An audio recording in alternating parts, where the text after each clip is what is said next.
السلام علیکم ورحمۃ اللہ وبرکاتہ۔ جیسے کہ ہمارے قرآن کے متشابہات کے 5 اسباق مکمل ہو چکے ہیں، سبق نمبر 6 اب اسٹارٹ ہو رہا ہے، تو چلیں سبق شروع کرتے ہیں۔ تو سبق نمبر 6 میں ہمارے پاس یہ آیت ہے اور اس کے متعلق آپ کو بتایا جائے گا کہ قرآن میں کتنی مرتبہ یہ نازل ہوئی ہے اور کون کون سی صورت میں نازل ہوئی ہے۔ چلیں سبق اسٹارٹ کرتے ہیں۔ اعوذ باللہ من الشیطان الرجیم،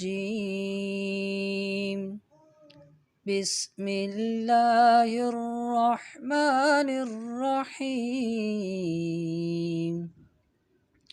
وَلَوْ شَاءَ اللَّهُ لَجَعَلَكُمْ أُمَّةً وَاحِدَةً وَلَوْ شَاءَ اللَّهُ لَجَعَلَكُمْ أُمَّةً وَاحِدَةً وَلَكِنْ لِيَبْلُوَكُمْ فِيمَا آتَاكُمْ وَلَوْ شَاءَ اللَّهُ لَجَعَلَكُمْ أُمَّةً وَاحِدَةً وَلَكِنْ يُضِلُّ مَن يَشَاءُ وَيَهْدِي مَن يَشَاءُ وَلَوْ شَاءَ اللَّهُ لَجَعَلَكُمْ أُمَّةً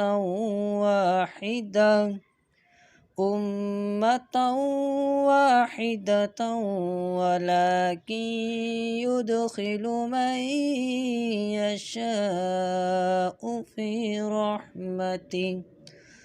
صدق اللہ العظیم۔